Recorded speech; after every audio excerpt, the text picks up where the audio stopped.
ang mga kwento ng pag-ibig, kwento ng buhay, at kwento ng pag-asa dito sa Barangay Love Stories. Love Stories.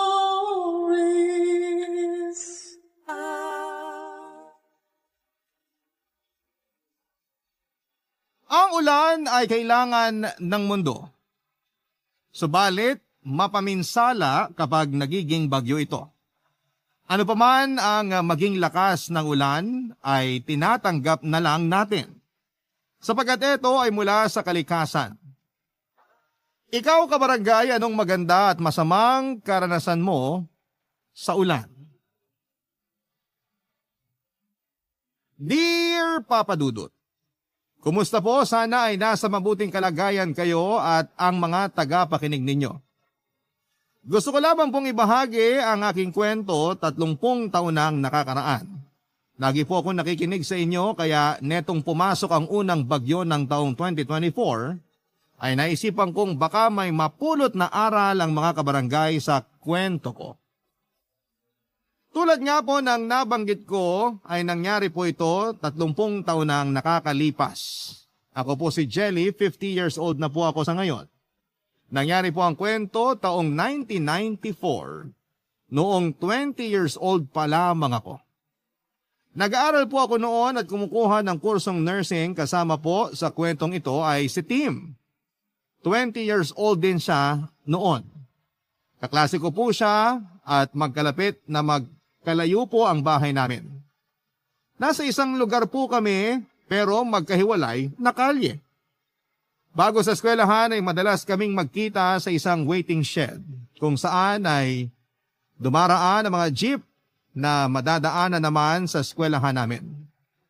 Dahil nga po sa magkaklase kami ay sabay ang oras ng klase namin mula pagpasok hanggang pag-uwi, Papa Dudut. Kaya naman walang araw na hindi kami nagkakasabay sa waiting shed.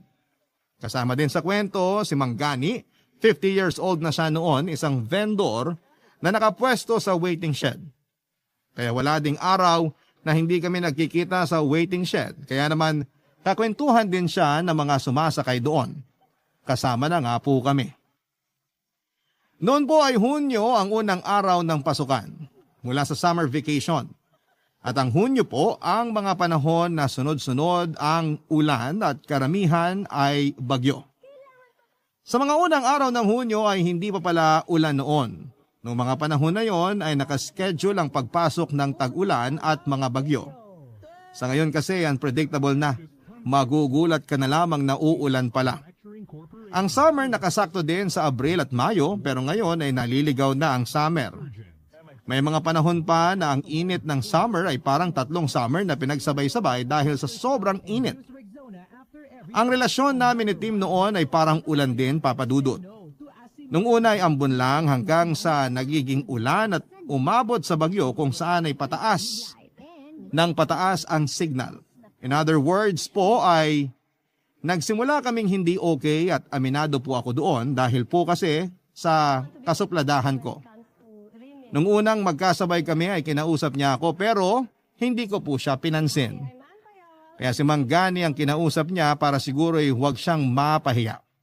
Hanggang sa nasanay na kami na hindi nagkikibuan. Hanggang isang araw papasok habang naghihintay kami ng jeep ay biglang umambon. Isang ulan na hindi sigurado kung ganun lang ba o lalakas pa, Papa Dudut.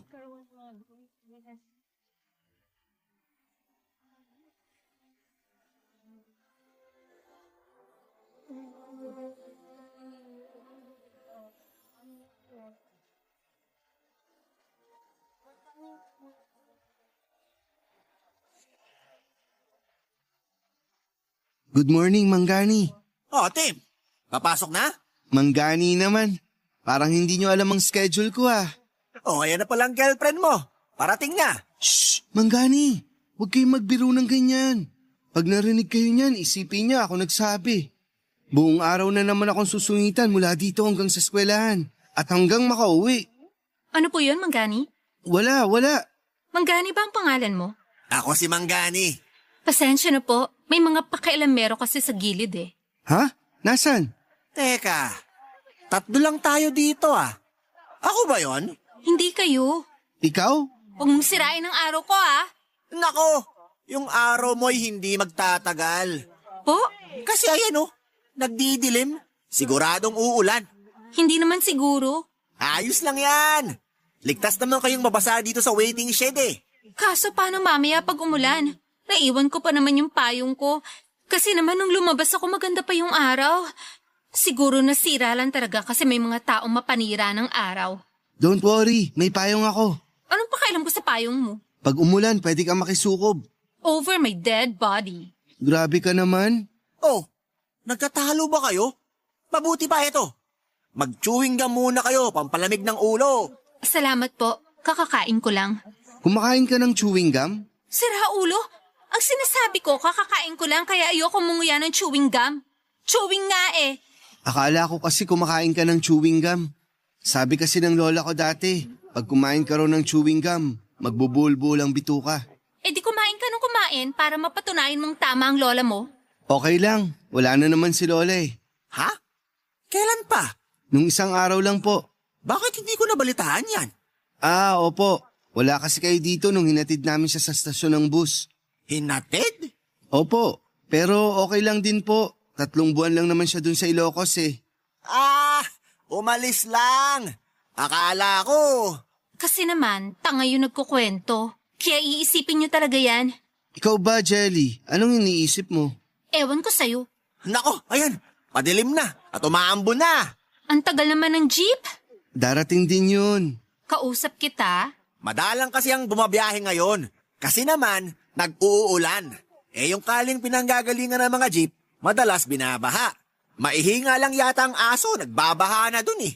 Mula kanina wala pa pong dumadaan na jeep. Meron, 2. Yung huli dumaan bago dumating si Tim. May bit-bit kasing kamalasan. Ha? Wala. Payong at bag lang ang bitbit ko. Alam mo, trying hard ka magpatawa. Natawa nga si Manggani oh. Di ba Manggani nakakatawa yun? Oo nga naman. Tawang-tawa nga ako eh. Kinukulam kayo niyan para tumawa kayo. Nako, mag-aaway na naman kayo. Alam nyo, mabuti pa. Maglakad na kayo habang wala pang ulan. Kasi kung hihintayin nyo ang jeep, baka malate na kayo. Tsaka baka abutan kayo rito. Mas mahihirapan kayong maglakad. Mabuti pa nga po. Sige Manggani. Jelly, intay. Sabay na ako. Uy, bakit ka ba nagmamadali? Tanga, babagsak na yung ulan. Anong babagsak? Ayan, umaambo na. Halika na dito. Sumukob ka na sa payong ko. No way! Jelly, saan ka pupunta?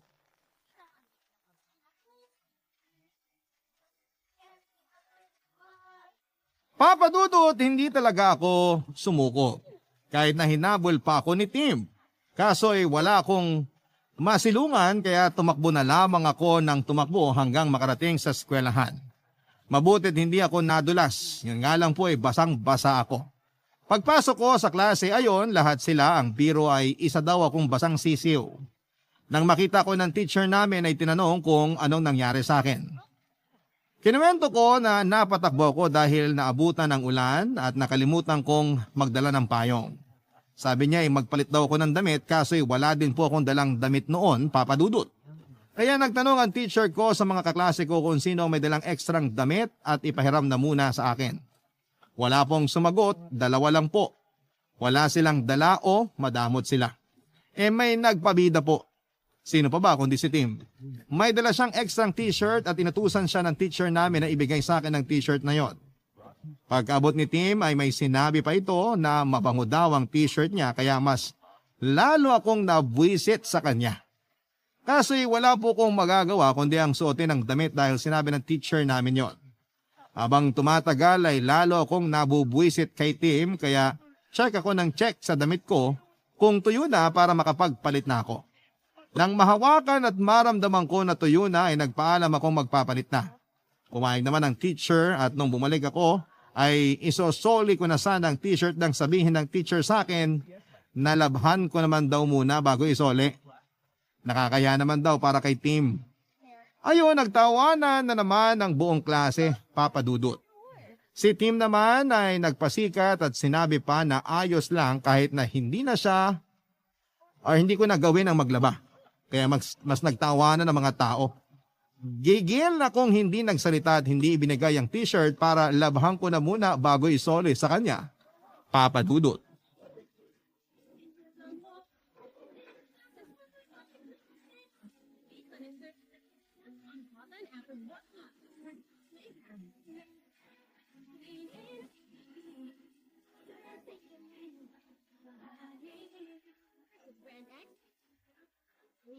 Oh, Jelly! Mukhang maganda ang gising mo ah. Po, Sinong hinahanap mo? baka may buwisit sa paligid eh. Si Timbang hinahanap mo? Naku, hindi ko po hinahanap yun oh. Ayoko lang po masira ang umaga ko. Ikaw naman.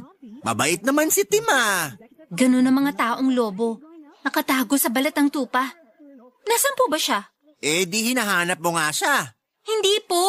Ay, opo. May isasoli sana ako sa kanya eh. Mabuti pa, iwan ko na lang po sa inyo. Wag na. Bakit po? Ikaw na mag-abot sa kanya. Ayan, parating na siya.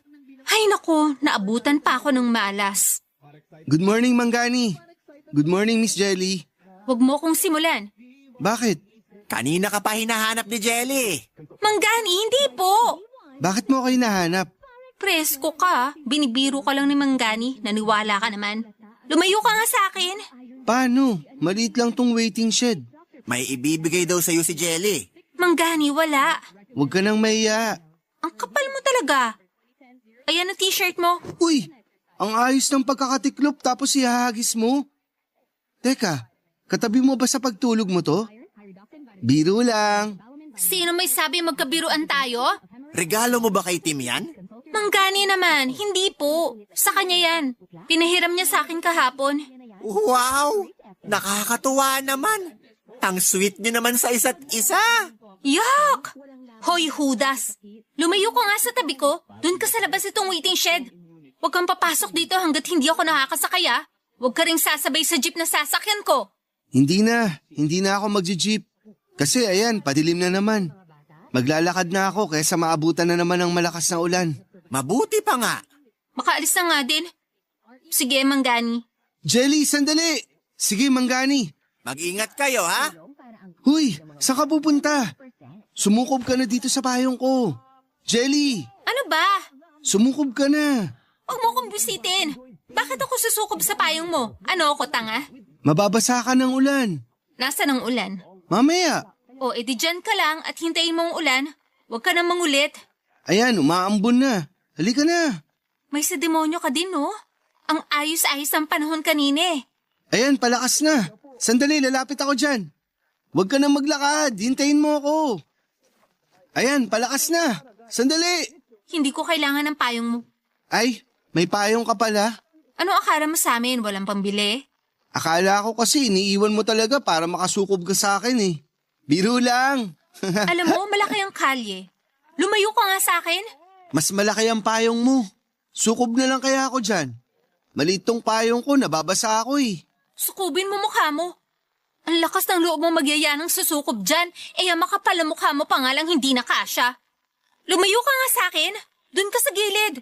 Sandali, napaka-ungentleman ko naman. Dito ka sa gilid, dyan ako sa mas malapit sa kalye. Bakit ba mas marunong ka pa sa akin? Dito ako maglalakad. Ikaw, lumayo ka sa akin.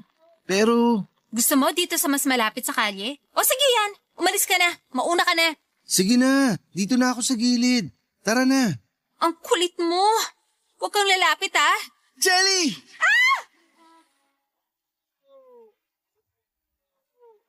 Papa Dudut, dahil sa kagustuhan kong makalayo kay Tim ay sa gilid ng bangketa ako naglakad.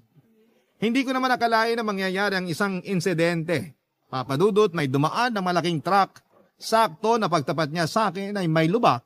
At ang lubak ay may naipong tubig marahil ay galing sa ulan noong gabi.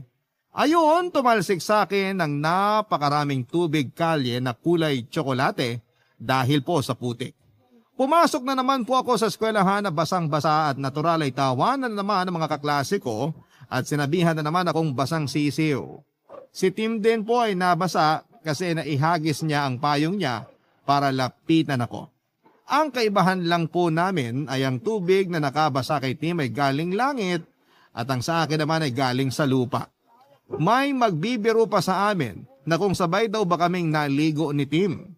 Hindi naman ako napipikon kaso noong makita kong tuwang-tuwa si Tim sa mga biro ay doon ako tinamaan ng inis at buwisit sa kanya. Gaya ng dati, pinagpalit kami ng damit ng teacher namin. Si Tim na pasikat, inalok muli ako ng t-shirt, nakakasoli ko pa lamang sa kanya. Hindi ko siya pinansin at nilabas ko ang isang plastic na may damit sa loob. Walang salita, ibig sabihin ay may dala akong sariling damit. Saka ako dumiretso sa banyo ng babae. Nakabihis na si Tim at nakabalik ng klase. Ako naman ay nasa banyo pa. Ang tagal ko sa banyo kaya ipinasundo ako ng teacher namin. Pagbalik ko ay ang basang uniforme pa din ang suot ko. Nagalit ang teacher nang ipilit ko na yun na lamang ang susuotin ko, ito tayo ay matutuyo na naman. Medyo nag-init ang ulo ng teacher ko at sinabihan ako na magkakasakit ako, kaya magbihis na daw ako. Sinabihan pa ako na nadedelay ang klase dahil sa tagal kong magbihis. Kaya wala akong magawa kundi ang bumalik sa banyo, Papa Dudut. Barangay Love Stories. Barangay Love Stories. Papa Dudut, maling plastic po pala ang nabitbit ko.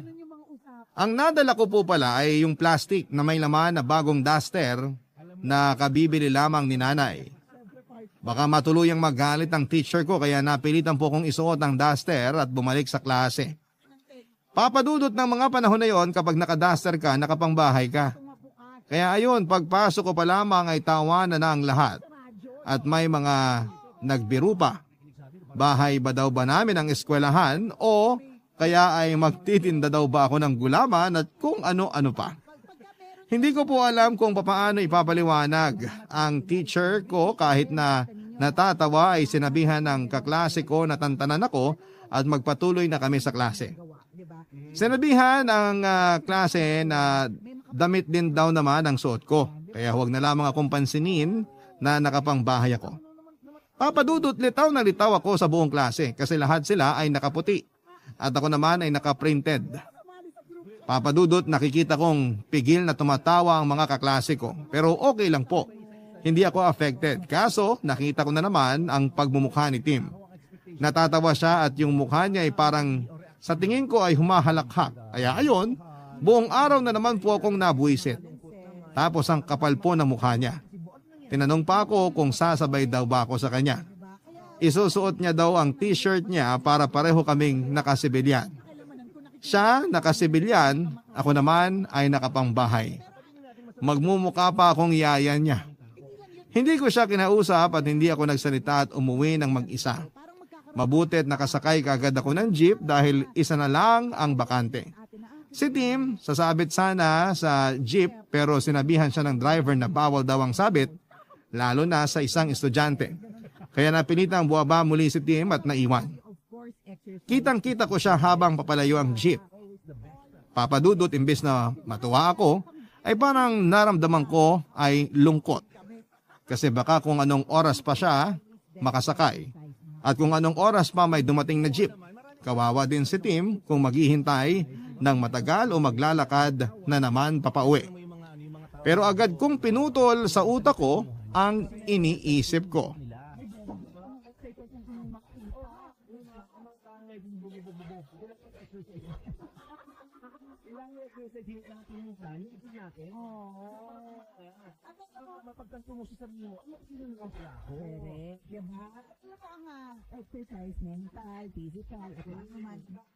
Good morning, Manggani. May bago ba sa'yo? Bago? Sa itsura ko po? Wala po. Hindi sa itsura mo. Saan po? Ewan, pero parang may bago sa'yo eh. Ito pong damit ko? Ay tama, yung damit mo! Hindi po to bago. Luma na po ito. Hindi, may bago sa damit mo. Ano po? Baliktad ang pagkakasuot mo. Nagmamadali po kasi ako eh. Sandali po, babaliktarin ko. Akala ko naligaw ka papunta dito kaya binaligtad mo ang damit mo eh. Nakakatawa po yun. Oo nga. Ay, ang sarap tumawa sa umaga. Hayaan nyo, araw-araw akong papasok ng baligtad ng damit para tumawa tayo tuwing umaga. Anong pinagtatawanan niyo? Ikaw? Ay, ibig kong sabihin, ikaw pala.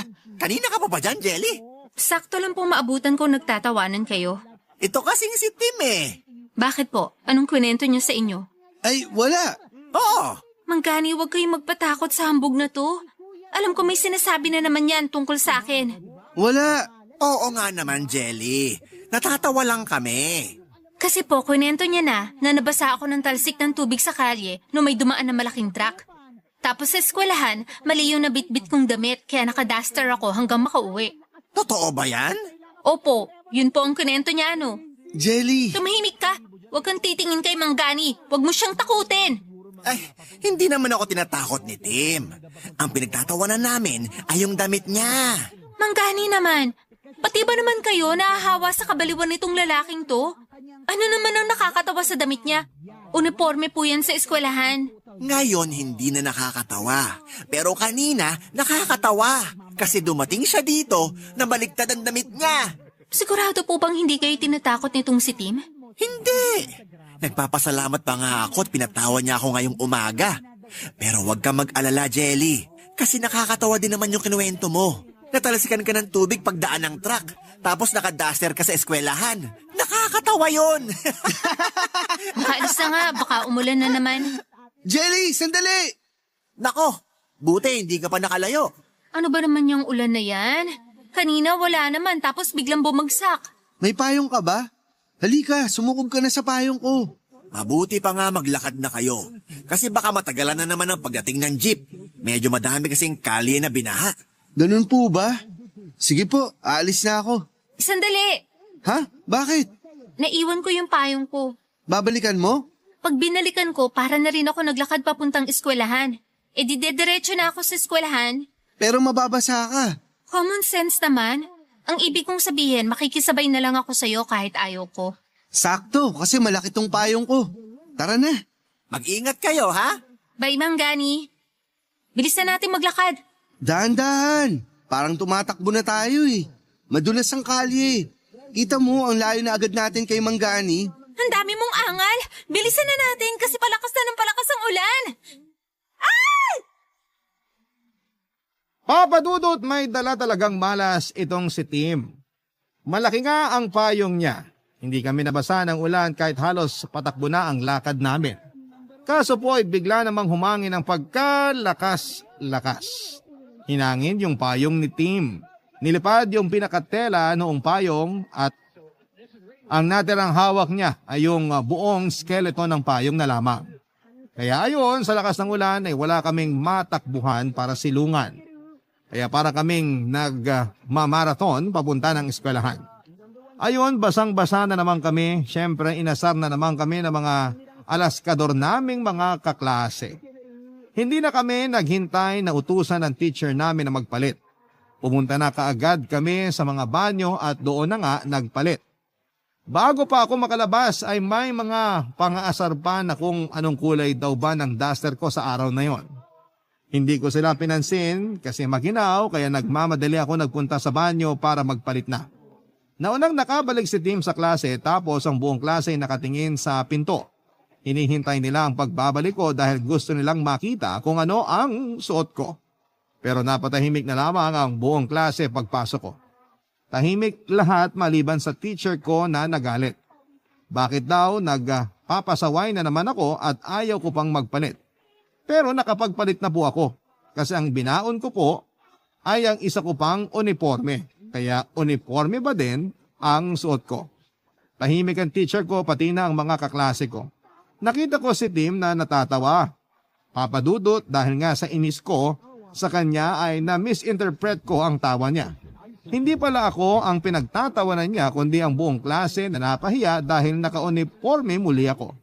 Pero syempre hindi ko pa po alam noon kaya dagdag inis ko na naman kay Tim ng araw na yon.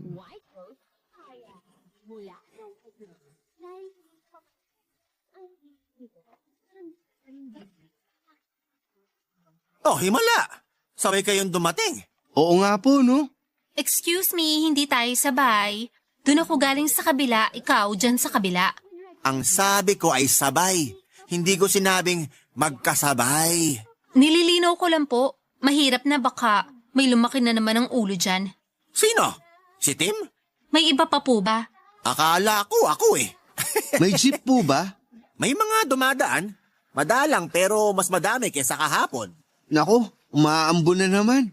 Manggani, may dumadaan naman, di ba? Oo, Dito na ako magpapatila ng ulan na yan. Hindi na ako makikipagsapalaran pa at mahirap na. Baka malasin na naman ako. Manggani, ako rin.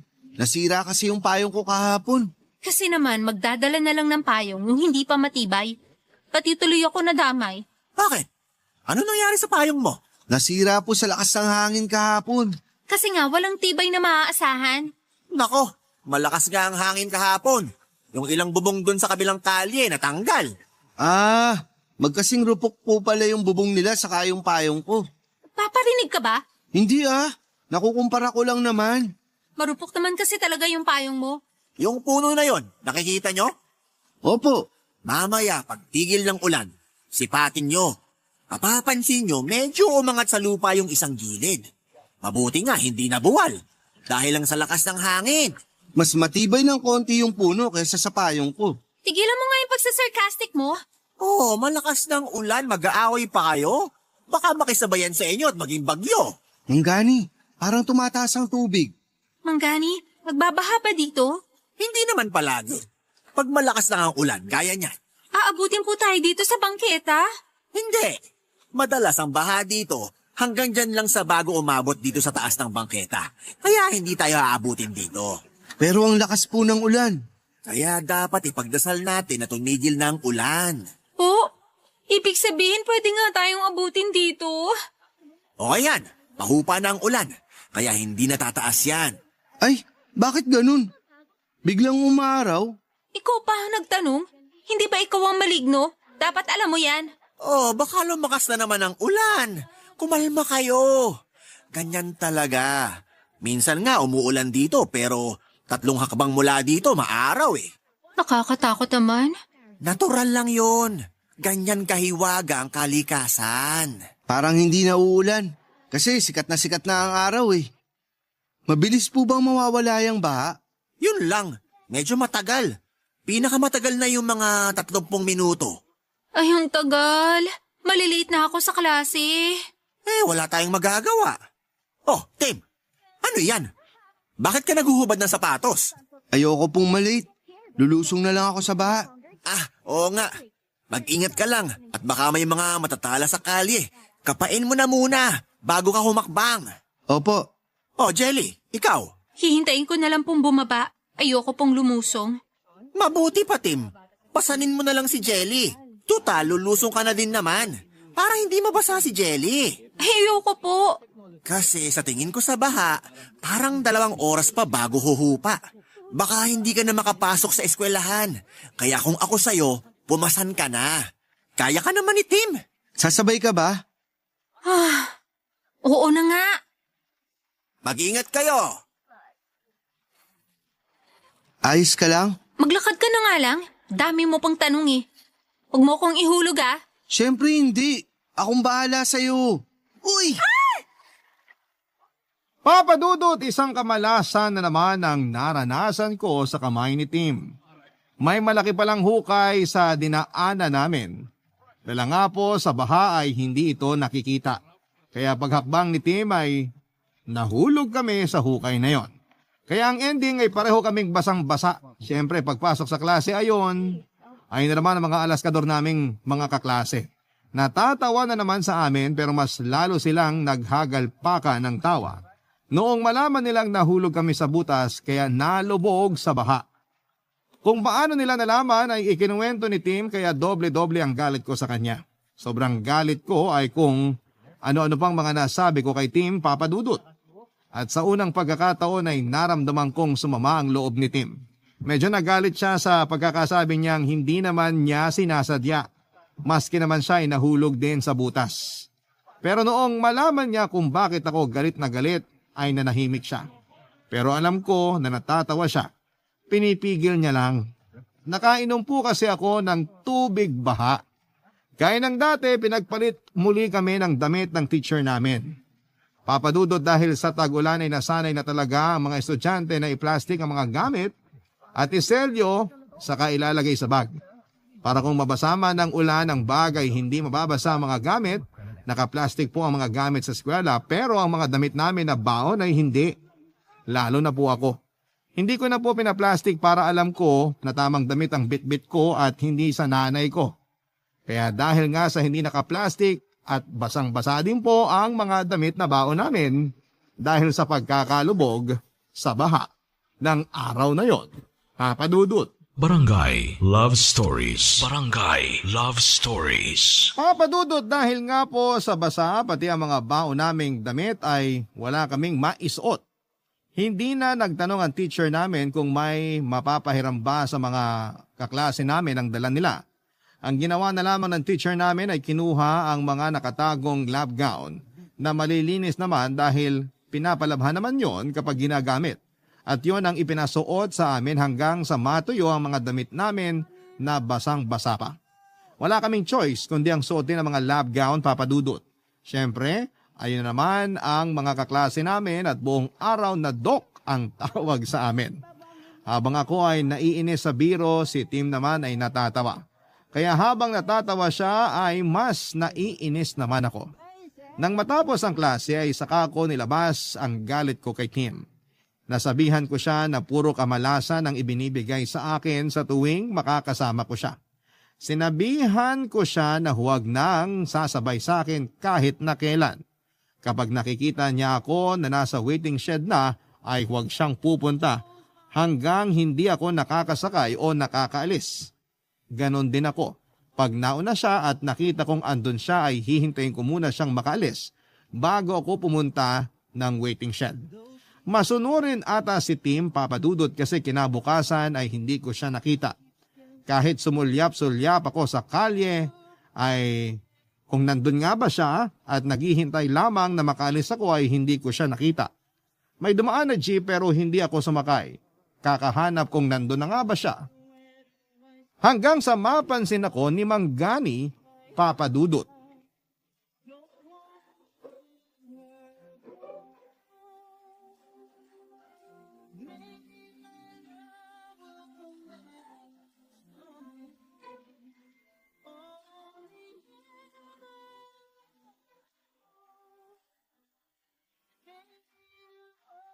Good morning, Mang Gani. Oh, Jelly, ang aga. Opo, nagpaaga talaga ako. Madalas kasi si Tim ang nauuna sa'yo eh. Mga ganitong oras yung dumarating. Ganun po ba? Parang hindi ka interesado. Naku, Mang Gani, wala namang nakakainteresante sa lalaking yun. Mabait naman si Tim ah. Hindi po mabait yun. Mas nakakatakot nga yung ginagawa niyang bait-baitan siya. Hindi, mabait talaga si Tim. Kaya madalas maaga yun dito kasi tinutulungan niya ako mag-ayos ng paninda ko.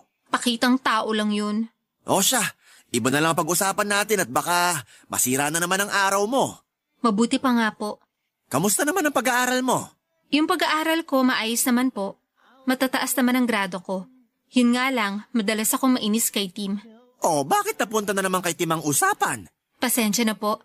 Hindi ko lang mapigilan ng inis ko sa kanya eh. Kapag nagkakasama kami, palagi na lang may kamalasan nangyayari sa akin. Ewan nga kung sinasadya niya. Jelly, kung ano man ang mga nangyayari, dala ng kalikasan yon. Walang kinalaman si Tim doon. Kahit na. Oh, iba na lang pag-usapan natin. Mabuti pa nga po. Madaming bumabiyahe ngayon na jeep kasi hindi umulan kagabi at mukhang hindi uulan ngayong umaga. Sana nga po. Para makapasok naman ako sa eskwelahan ng hindi basa. Kamalasan kasi si Tim kaya lagi ako nababasa eh. Oh, si Tim na naman? Sorry po, naalala ko lang. Naisip ko tuloy. Bakit kaya wala pa yung batang yon? Baka nandyan lang yan. Oh, kung nandyan lang siya, bakit hindi pa siya nagpupunta dito? Pinagsabihan ko po kasi siya na kapag nauna ako ay wag muna siyang lalapit hanggat hindi ako nakakasakay. Ganon din ako pag nauna siya. Ganon ba? Oh, ayan na ang jeep. Oh, bakit hindi ka sumakay? Puno na po eh. Ha? Nakita ko maluwag pa sa loob ah. Mukha po kasi mainit sa loob. Pare-pareho lang naman ang disenyo ng jeep. Kung mainit ang tingin mo doon, edi mainit sa lahat ng jeep. Ibig ko pong sabihin, wala kasing sounds. Sounds? Tugtog po. Ah, music! Opo. Dati ka bang giraffe? Po? Bakit po? Nagkakanda haba yung leg mo eh. Sino bang hinahanap mo? Wala po. Si Tim ba? Hindi po ah. Sa akin ka pa talaga maglilihim? Aminin mo na. Si Tim ano? Opo. Kasi baka biglang dumating nandito pa ako. Bakit kasi hindi ka pa sumakay dun sa jeep kanina? Para nakalabas na din siya kung saan man siya nagtatago. Yung susunod po. Hayaan mo na. Huwag mo nang hanapin at magkikita din kayo sa eskwelahan. Pero malilate na siya. Kasi nga nandito ka pa. Oo nga po. Sasakay na po ako sa darating na jeep. Sige, maghintay ka lang dyan. Jeep po ang hinihintay ko ha, hindi si Tim. Wala naman akong sinabi ah. Nililinaw ko lang po. Malinaw. Hindi po kaya nauna na siyang pumasok? Imposible. Dito naman unang nagpupunta yun bago pumasok. Bukod sa dito ang antayan ng jeep, nakasanayan na nun makipagkwentuhan muna bago pumasok. Ganun po ba? Oh, ayan ang jeep. Po? Sige po, sasakay na ako. Oh, sakay na't baka umalis na naman yan. Opo. Mag-ingat ka ha. Sasabihin ko na lang kay Tim na hinanap mo siya. Papadudot ng sabihin ni Mang Gani yon ay hindi na ako nakasagot pa dahil umandar na ang jeep. Pero sa isang banda ay ewan ko na bakit parang gusto ko talaga siyang hayaan na sabihin kay Tim na hinahanap ko siya. Nag-guilty po ako sa mga masamang nasabi ko sa kanya at yung pagpipigil ko sa kanya na huwag pupunta ng shed pag nandun pa ako. Nakarating ako ng klase pero wala doon si Tim. Ibig sabihin ay hindi pa pumapasok. Malamang ay nasa waiting shed ng oras na yon at naghihintay ng jeep at kausap si Mang Gani. Baka nasabi na ni Mang Gani na hinahanap ko siya. Ang tagal na wala pa din siya papadudot. Naisip ko na baka nahirapang makasakay ng jeep pero madami namang bumabiyahe nun. Sumilip ako sa labas, baka umuulan na naman at na-stranded na naman siya sa shed o naglakad pero maaraw naman. Nagsimula ang klase, wala pa siya. Nag-roll call na markahan siyang absent. Pero natapos ang klase, hindi siya dumating kahit na late. Nag-isip ako buong araw kung bakit absent siya. Nasa na kaya siya? Naisip kong muli ang mga binitawan kong mga masasakit na salita. Paano ko kaya babawiin yon? Dumating nga ang kinabukasan at nauna na naman ako sa shed. Wala pa din si Tim at doon ko nalaman kay Mang Gani na nagkasakit pala si Tim mula doon sa huling nalublob kami sa baha. Kaya hindi na muna ako tumuloy sa eskwelahan at pumunta sa bahay nila Tim. Mababait ang mga magulang niya at pinatuloy na lamang ako sa kwarto kung saan ay nakahiga si Tim ng mga oras na yon.